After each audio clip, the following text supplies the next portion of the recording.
After 10 years of absolute silence, Miranda Lambert finally broke down what really happened with Blake Shelton. And the moment she said it, the entire country music world went quiet. But that's not even the craziest part. Because while Blake was moving on with Gwen Stefani, something was happening behind the scenes that nobody talks about. Something that connects Miranda, Blake, Gwen, and Kelly Clarkson in a way that'll make you question everything you thought you knew about these three massive heartbreak stories. She grew up watching her parents catch liars for a living.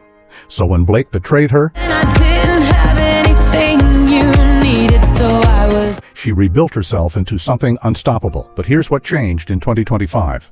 After a decade of letting her songs do all the talking, she finally spoke the words that shocked everyone. And we're breaking down every single moment, the lies, the healing, the karma that came full circle. This story isn't just about one breakup.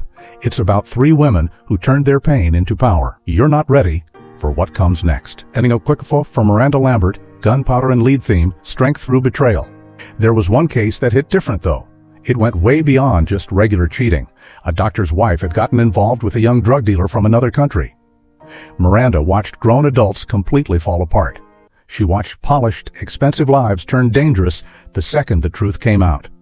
And something hardened inside her. It became her rule for life. Cheaters weren't complicated or romantic or misunderstood. Cheaters were the reason people lose their homes.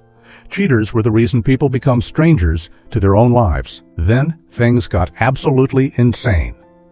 Her parents got hired by Paula Jones's legal team to work on a case connected to President Bill Clinton. For 2 years, they built a massive file with classified information. And it didn't sit in some distant office building. It sat at home, in their living room. A helicopter with no identification number hovered over their house one day, and Rick understood immediately what that meant. Subpoenas came. Ken Starr's team seized everything. And teenage Miranda watched her family get pulled into White House-level political drama while they were used to catching cheaters in parking lots.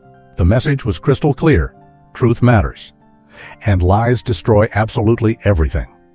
Her dad had another whole entire side to him that made the household feel even wilder. Rick was an undercover narcotics cop in Dallas. But at the exact same time, he was the frontman for a 1970s country rock band called Contraband. Music opened doors that badges just couldn't. He'd use the band as cover to meet drug dealers who trusted musicians way more than cops. And baby Miranda would crawl right into his lap during late-night sets and fall asleep listening to guitar riffs like they were lullabies. Music wasn't something that showed up later in her life as some separate discovery. It was already in her DNA. Then, everything crashed hard. The Texas oil bust of the 1980s hit, and it didn't just fade. It completely collapsed. Clients disappeared overnight. The phone went silent. They lost the house. They lost almost everything. Rick spiraled into depression, driving back and forth to Dallas looking for work, his pride breaking a little bit more with each trip. Bev held everything together through prayer and pure stubbornness. A local preacher offered them a deal. Renovate an old white farmhouse and they could live there cheaply. The whole family poured their sweat and time into rebuilding it with their own hands. Miranda watched her parents fall as hard as it's possible to fall and then stand right back up. That wasn't a lesson somebody lectured her about. That was survival, lived right in front of her face. That farmhouse eventually became a shelter for abused women and their children. Teenage Miranda sat in the kitchen watching women try to believe they could survive what they'd already survived. One woman talked about loading a shotgun and waiting for her abuser to come home because she was completely exhausted from being powerless.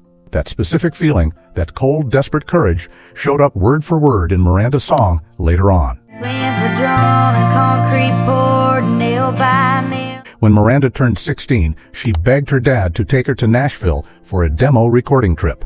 When it finally happened, it was nothing like she imagined. The studio people tried handing her these shiny pop tracks dressed up in a cowboy hat. She hated every second of it. She cried. She ran straight out of that studio and drove back to Texas furious and totally embarrassed.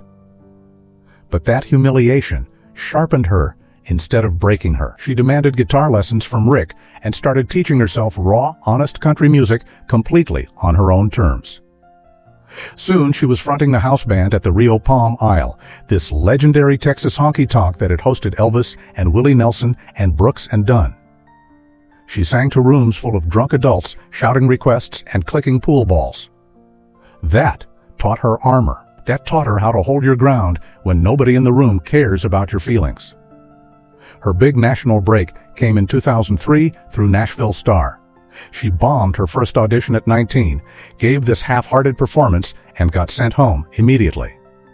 Her mom pushed her to try again in a different city. This time, she absolutely nailed it. She got on the show and opened with a Hank Williams song that set everything on fire. She finished third overall, which actually relieved her. Winning meant releasing a song the label chose, and she refused to lose control like that. It was only December. But she walked in with demands that sounded almost outrageous for a teenager with no track record. She wanted to use her own songs. She wanted to play her own guitar. And she wanted to wear jeans, not sequins or frilly dresses designed by someone else. The executives weren't thrilled hearing that from a newcomer. She held firm anyway. In 2005, her debut album Kerosene sold 40,000 copies in the first week and went straight to #1 on the Billboard Country chart. The title track she wrote herself went gold and earned a Grammy nomination. Nashville couldn't ignore her, even though plenty of people in that industry had really been trying hard to do exactly that. Then she met Blake Shelton. They'd known each other for years through country music circles. They fell in love. On May 14, 2011, they got married at a ranch in Texas. They were everywhere together after that. Red carpets, magazine covers, joint interviews where they laughed about being country music's lamest couple. They looked completely solid. They looked genuinely happy. But here's where the story takes a turn nobody saw coming. In 2014, Miranda released an album called Platinum that felt bright and fun on the surface. But underneath, something much heavier was happening. Songs like Priscilla and Bathroom Sink weren't just playful tracks. They felt like loneliness, like regret, like watching a love story stay alive in public while quietly dying in private. She was writing about missing anniversaries and sleeping alone while wearing her wedding ring.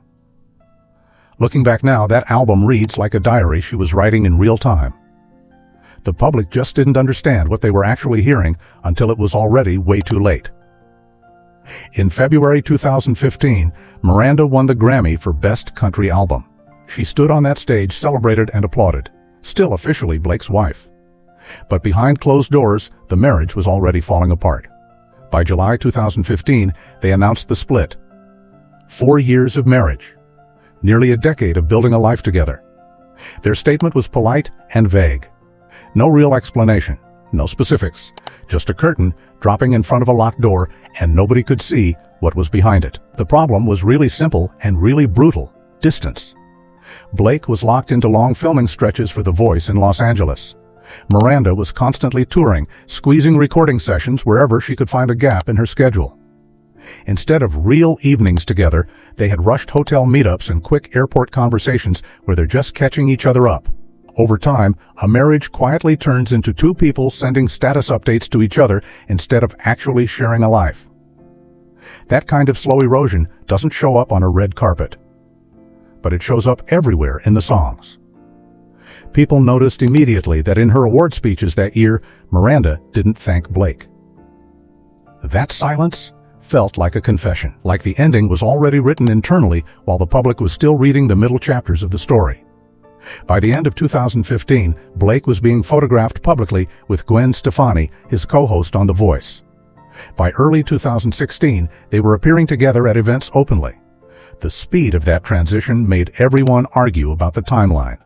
If Blake was wearing his wedding ring just days before the announcement, what exactly was happening emotionally before the split went public? Nobody answered that question. Nobody ever did. So everyone else filled the silence with their own theories. Some blamed Blake. Some blamed Miranda. Some blamed fame itself. The mystery became its own kind of story, and that made the public obsession last years longer than it might have otherwise. Miranda later admitted she wasn't prepared for how brutal the spotlight would become during that period. She'd asked for privacy, and instead the world treated her grief like a game. Tabloids dissected every tweet, every old lyric, every photograph. Fans watched her perform on stage and tried to read meaning into how she sang certain lines. She described it as having an open wound and being forced to walk through a crowded room while everyone stares at you and talks about you. That kind of attention doesn't hurt once. It keeps hurting because it never allows the pain to settle into anything. So she did what she'd always known how to do. She put it in the music. In 2016, she released The Weight of These Wings, this 24-song double album that worked like a complete emotional journal. Not just a breakup album, an entire season of healing laid out in sequence from start to finish. It moves through confusion and numbness and bad decisions and small sparks of hope and the quiet fear of starting over from nothing. Songs like Vice and Tin Man and Running Just in Case felt like messages in a bottle, coded carefully enough to protect her privacy while still telling the truth. You know what's the best thing that ever happened to you? Instead of sitting down with a journalist and explaining herself, she told people something powerful. If they wanted the truth, they should listen to the music. That became her answer to everything. Her love life didn't slow down after the divorce, though. She dated singer Anderson East for over 2 years. Then in early 2018, while on her Live Like a Hippie tour, everything shifted when she grew close to Evan Felker, the frontman of the opening act Turnpike Troubadours. But here's where it gets complicated, and messy, and really human. Reports said the romance started while Miranda was still with East, and while Evan was married to a woman named Stotzi Nelson. Stotzi found out about the divorce, filing not from Evan directly. She found out from a local newspaper. That's how she learned her marriage was over. And this is where everything becomes ironic and messy and painfully real. Miranda Lambert had built her entire career around calling out betrayal. Her music had always taken a fierce stance against cheaters and the damage they caused. Now, the headlines were painting her as the other woman in someone else's story. Fans who loved her honesty started calling it hypocrisy. The whole thing blew up in her face. The fling with Evan lasted only a few months before collapsing by summer 2018. Then in April of that year, Blake posted a tweet about karma finally catching up with people. Fans immediately read it as directed at Miranda. Blake later claimed it had nothing to do with her. He deleted it. But screenshots don't disappear. That single word, karma, became a symbol of something unresolved that lingered between them publicly for years. Then Miranda shocked everyone by secretly marrying NYPD officer Brendan McLaughlin in January 2019. He was working security at Good Morning America. She announced it on Valentine's Day with a black and white photo and a caption about meeting the love of her life. The speed raised eyebrows everywhere and made people talk. Some called it a rebound. Others saw it as Miranda grabbing hold of a private life with both hands after being torn apart in public for so long. Songs like Bluebird that came after the wedding felt like genuine relief. Like someone who'd finally found quiet after a very long and very loud storm. Then, in mid-2025, something uncomfortable surfaced online. Videos appeared showing Brendan dancing closely with multiple women at a bachelorette party inside Miranda's own Nashville bar while she wasn't present. The clip spread across social media instantly, and people had thoughts. Miranda confronted him about it directly. His side maintained it was completely innocent. Fans argued loudly about where the line sits between innocent fun and something that looks worse when your wife's name is on the building behind you. No divorce filing followed. But it cracked open the old fears that Miranda's personal life was somehow stuck in a cycle where private pain always becomes public entertainment, whether she wanted it to or not. Through every single chapter, though, what never changed was Miranda's refusal to let the noise define her work or her sense of self. When country radio started playing significantly fewer women artists, she didn't stay quiet about it. She called it out directly and challenged the industry's assumption that female audiences didn't want to hear women on the radio. She told programmers to play any woman, even if it wasn't her. Because then, everybody wins. That direct honesty didn't always help her get airplay, but it made her a symbol for every woman in that industry tired of being treated like a side category instead of a main event. She also built something completely separate from celebrity gossip that has nothing to do with fame and everything to do with genuine compassion. In 2009, she co-founded the Mutt Nation Foundation with her mother, turning her deep love for animals into real rescue work. They've raised millions of dollars and helped thousands of shelter dogs find homes. They run adoption drives at concerts. They fill little wagons with donated food and supplies for shelters in need. After Hurricane Harvey hit Texas, they helped evacuate pets from neighborhoods that were completely underwater. People who've seen Miranda work through the foundation say she walks rows of kennels, picks out the most traumatized dogs, and takes them home to rehabilitate them herself. That's not a PR strategy. That's who she actually is when nobody's watching. And then 2025 came around. After years of letting songs carry everything she refused to say directly, Miranda finally spoke. In an interview that fans immediately started sharing everywhere, she said plainly that she'd let go of the bitterness toward Blake. Not that the past was suddenly fine or that the pain had never been real, but that she'd stopped letting it live inside her like something still unfinished. She said it in a way that sounded less like a statement for public consumption and more like something a person says when they've genuinely arrived somewhere new after a very long walk. During a 2024 podcast appearance, when Blake's name came up, she laughed. Not forced. Not uncomfortable. A real laugh. The kind that comes from someone who's processed enough of the story that it no longer has the power to make them flinch. People noticed that laugh because there's a specific kind of freedom that shows up when something that once hurt you badly starts to feel smaller than it used to. And Miranda Lambert, who spent years writing some of the most emotionally raw music country has ever produced from the wreckage of that relationship, appeared to have finally found her way to that place. She's 41 years old. 7 Grammy Awards, 13 ACM Awards.